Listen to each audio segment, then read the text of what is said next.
YouTube channel array of knowledge by CSK। दोस्तों, आज हम मौर्य साम्राज्य का नेक्स्ट वीडियो लेकर के आए हैं, जिसमें मुख्य रूप से सम्राट अशोक के बारे में बताया जाएगा। अगर आप इससे पहले वाले वीडियो नहीं देखे हैं, जो कि बिंदुसार के बारे में दिया गया है, तो उसको जा कर के देख लें, जहाँ से आपको एक कॉन्सेप्ट क्लियर होगा और एक सीरीज टाइप में आपको समझ में आएगा कि अशोक जो है उस समय अवंती का जो राजकुमार था, तो वहाँ का शासन संभालता था। तो उसके बाद हुआ क्या कि आप लोगों को हमने पहले ही बता दिया था कि बिंदुसार के समय में ही, ये वाला पोर्शन देख लीजिए दोस्तों, ये मैप में ये वाला पोर्शन, ये जो है मगध का है। मगध का विस्तार इस तरफ से हुआ। उसके बाद जब आगे की ओर बढ़ा तो ये चंद्रगुप्त मौर्य के समय में ऐसा इसका विस्तार हुआ। फिर उसके बाद जब 305 ईस्वी में इसका सेल्यूकस निकेटर के साथ चंद्रगुप्त मौर्य का जब युद्ध हुआ, तो चंद्रगुप्त मौर्य का वंश ये शासन थोड़ा सा और उत्तर पश्चिम की ओर बढ़ा। और आगे चल कर के जब बिंदुसार का साम्राज्य था, तो उसका साम्राज्य विस्तार लगभग यहाँ तक था। अब देखिए दोस्तों, जब अशोक सम्राट बनकर आया, तो यहाँ पर आकर के इन्होंने कलिंग से युद्ध किया, और कलिंग के युद्ध के पश्चात यह जो है पूरा भारत, इस क्षेत्र का देख लीजिए, इसका ये अशोक सम्राट के समय का भारत है। तो इसका शासन इतना चलता था। तो दोस्तों, आप लोगों को अगर एक सीरीज से देखना है, तो आप जा कर के वहाँ से देख सकते हैं कि किस तरह से चंद्रगुप्त मौर्य ने अपना मौर्य साम्राज्य स्थापित किया।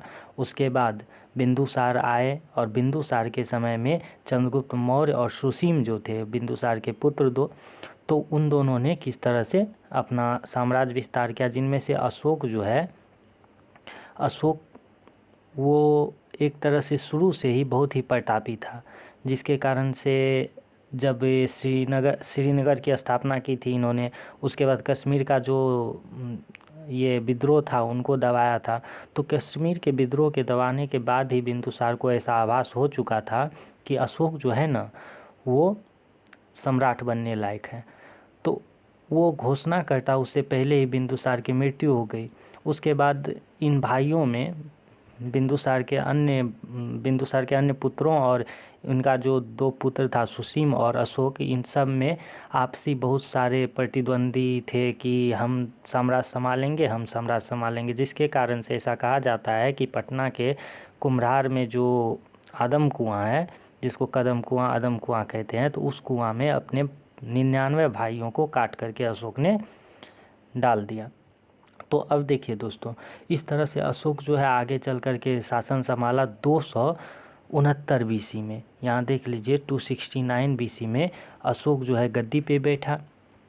अब जब अशोक गद्दी पे बैठा, तो इसके बाद इन्होंने 8 वर्ष के बाद, ये BC है तो ये उल्टा चलेगा, तो 261 BC में यह जो है कलिंग पे आक्रमण किया और कलिंग को भी जीत लिया। ये जो क्षेत्र है बचा हुआ, ये कलिंग है।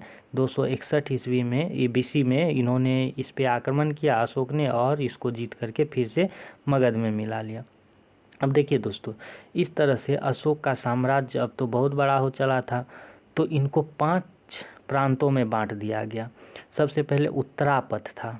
उत्तरापथ देख लीजिए दोस्तों, ये उत्तरापथ की राजधानी जो थी तक्षशिला थी। ये उत्तरापथ हो गया, उत्तरापथ, इसका राजधानी तक्षशिला।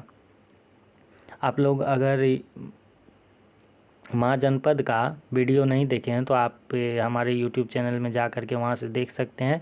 आप लोगों को क्लियर पता चलेगा, तक्षशिला, उज्जैनी, ये सब आसान हो जाएगा।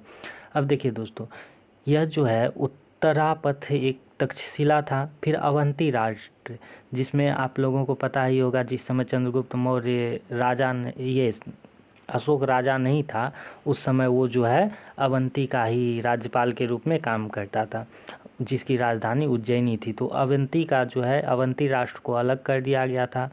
फिर जो कलिंग को जो जीता था, इस कलिंग को अलग कर दिया था।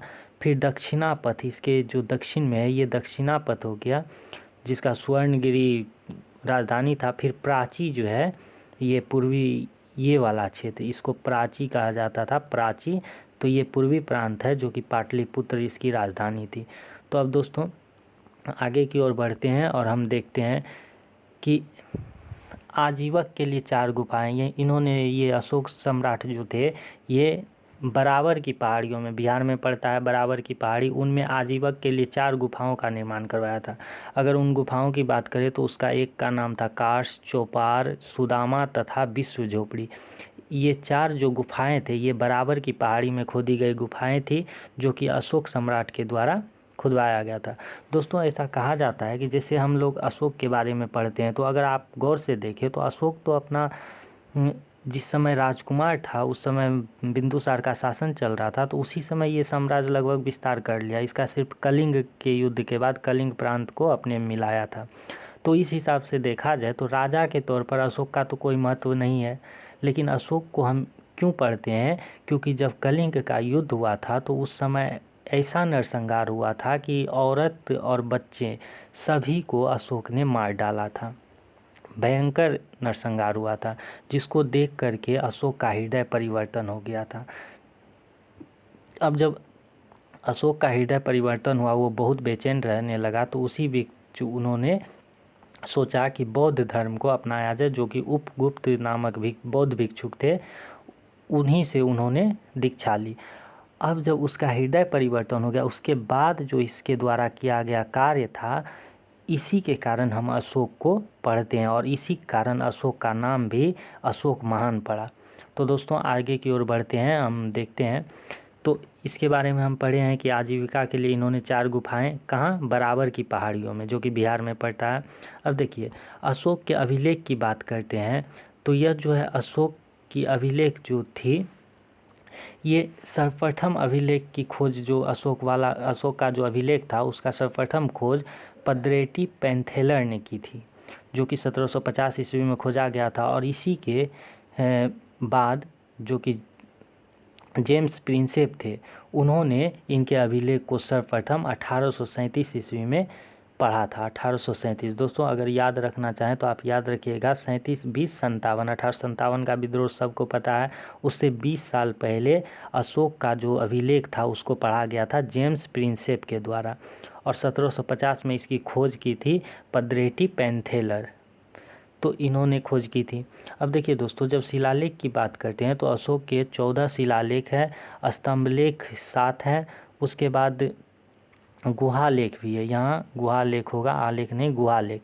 गुहा लेख होता क्या है, केव में जो लिखा जाता है तो उसको गुहा लेख कहते हैं। शिलालेख जो स्टोन पे लिखा जाता है, फिर स्तंभ लेख हो गया पिलर पे। तो दोस्तों इसमें एक महत्वपूर्ण बात याद रखेंगे कि कौसामी अभिलेख जो है इसको रानी की अभिलेख कहा जाता है। सबसे लंबा अभिलेख 7वां अभिलेख है और सबसे छोटा अभिलेख जो है रुम्मी देई है। आगे की ओर बढ़ते हैं, हम डायग्राम के माध्यम से समझते हैं अशोक के बारे में अच्छी तरह से। दोस्तों इस डायग्राम को आप देखिए और एक लाइन से देखते चलिए, समझते चलिए कि किस तरह से अशोक अपना शासन का विस्तार कर रहा है। देखिए दोस्तों अशोक जो है बौद्ध धर्म की दीक्षा ली कब, जब कलिंग का युद्ध हुआ था उसके बाद 269 BC में इसका राज्याभिषेक हुआ था, 269 BC में। अब देखिए हम बताए थे कि 273 के आसपास जो है बिंदुसार की मृत्यु हो चुकी थी 72-73 में। तो उसके बाद जो है ये बीच का जो टाइम पीरियड है, बौद्ध ग्रंथ के अनुसार ऐसा कहा जाता है कि अशोक का जो है बिंदुसार का नाजायज़ 99 नाजायज़ औलाद थे, जिन्होंने बिंदुसार की मृत्यु के बाद उत्तराधिकारी के रूप में दावा करने लगा, जिसके कारण अशोक जो है पटना के अदम कुआं में 99 भाइयों को काट करके डाल दिया था। तो अब दोस्तों देखिए उसके बाद जब राज सिंहासन पे बैठा अशोक 269 BC में, उसके ठीक 8 साल बाद कलिंग की लड़ाई हुई थी। कलिंग की लड़ाई के बारे में अभी तुरंत आप लोगों को बताए थे, जिसके तहत अशोक का हृदय परिवर्तन हुआ। अब जब अशोक का हृदय परिवर्तन हुआ तो इन्होंने बौद्ध धर्म की दीक्षा उपगुप्त से ली। उपगुप्त कौन था, एक बौद्ध भिक्षु था। अब जब बौद्ध धर्म की दीक्षा ली तो इन्होंने बौद्ध धर्म को सिर्फ खुद पे ये नहीं किया, बल्कि इसका प्रचार प्रसार का भी जिम्मेवारी लिया, और आगे चल कर के इन्होंने जो है अपने पुत्र एवं पुत्री महेंद्र और संघमित्रा को श्रीलंका भेजा बौद्ध धर्म के प्रचार के लिए। अब देखिए दोस्तों इन्होंने बराबर की पहाड़ी में 4 गुफाएं बनवाई, 4 गुफाएं जिनका नाम अभी तुरंत हम आप लोगों को बताए हैं, कर्ज, चौपार, सुदामा और विश्व झोपड़ी। ये 4 गुफाएं थी जो बराबर की पहाड़ी में बनाई गई थी, जो कि बिहार में पड़ता है। अब नेक्स्ट देखिए दोस्तों, अशोक का नाम अशोक जो है मास्की एवं गुर्जरा अभिलेख से मिलता है। मास्की एवं गुर्जरा अभिलेख से अशोक का नाम अशोक मिलता है। अशोक वर्धन पुराणों में इसे कहा गया है। पुराणों की जब बात करते हैं तो इसे अशोक वर्धन के नाम से उनमें जाना गया है। अब देखिए, अशोक जो है भारत में सर्वप्रथम शिलालेख का प्रचलन किया था। भारत में शिलालेख का प्रचलन करने वाले सर्वप्रथम शासक कौन थे? अशोक। इसके बारे में कहा जाता है कि इसका जो भी शिलालेख है ये 4 भाषाओं में है। पहला तो ब्राह्मी है, दूसरा खरोष्टी है, तीसरा अरमाइक है, फिर चौथा ग्रीक है। तो दोस्तों ब्राह्मी लिपि जो है भारत के क्षेत्र में इसको लिखा जाता है। जो भी भारत के क्षेत्र में जितने भी शिलालेख मिले उसका लिपि कैसा है? ब्राह्मी लिपि है। अगर पाकिस्तान की बात करते हैं तो वहाँ की लिपि खरोष्टी, अफ़गानिस्तान की अरमाइक, और अफ़गानिस्तान से जब पश्चिम की ओर बढ़ते हैं, ग्रीक की तरफ जाते हैं, तो उस एरिया से जो भी अभिलेख मिले हैं वो ग्रीक भाषा में मिले हैं। कहने का मतलब इस तरह से अगर मतलब हम अशोक के अभिलेखों की या शिलालेखों की बात करें तो उससे यह पता चलता है कि उस समय का इसका मतलब प्रशासनिक जो बुद्धि था वो किस तरह से प्रखर थी। उसके बाद यह जो है सोचिए कि अलग अलग जगहों पर जिस जगह पर जैसा भाषा बोला जाता था तो उसी भाषा में वहाँ पे शिलालेख में जो भी भाषा का प्रयोग किया है वही भाषा किया गया। तो दोस्तों आगे हम बढ़ते हैं और देखते हैं इसका जो अभिलेख है, तो यह अभिलेख कितने प्रकार के? 3 प्रकार के अभिलेख मिले हैं, जिसमें एक शिलालेख जो कि शिलाओं पे लिखा गया जो होता है उसको शिलालेख बोलते हैं, फिर स्तंभ लेख, उसके बाद गुहालेख। जिसमें दोस्तों शिलालेख की संख्या 14 थी, इनको याद रखिएगा। स्तंभ लेख की संख्या 7 थी। खोजकर्ता तो हम बताएं अभी पादरेटी पेंथेलर थे 1750 ईस्वी में, और इसको जेम्स प्रिंस से पढ़ा था 1837 ईस्वी में। कौशाम्बी अभिलेख को रानी का अभिलेख कहा जाता है। पूछेगा कि रानी का अभिलेख किसको कहा जाता है, तो कौशाम्बी अभिलेख को। सबसे लंबा अभिलेख 7वां अभिलेख, और सबसे छोटा जब पूछे स्तंभ लेख रुम्मीदेई, सबसे छोटा स्तंभ अभिलेख रुम्मीदेई। अब मनुष्य मेरे बच्चे हैं, यह किसमें कहा गया है? यह अशोक के द्वारा ऐसा स्टेटमेंट किया गया था कि सभी मनुष्य, कहने का मतलब उसके राज्य के अंतर्गत जितने भी जनता नागरिक आते थे वे सब उनके बच्चे हैं। तो इसी बात को कहा गया है कि सभी मनुष्य मेरे बच्चे हैं। यह जो है प्रथम पृथक शिलालेख में लिखा गया था। तो दोस्तों आप इस डायग्राम को अच्छी तरह से देख लें और अपने कॉपी पे नोट कर लें, जिससे कि आप लोगों को सिर्फ यह नोट देखने के बाद जो है अशोक से रिलेटेड कोई भी क्वेश्चंस आपको नहीं छूटेंगे। अब देखिए दोस्तों, हम नेक्स्ट आगे की ओर बात करेंगे और देखेंगे कि इसकी प्रशासनिक व्यवस्था क्या थी, जो कि नेक्स्ट वीडियो में डाल दिया जाएगा।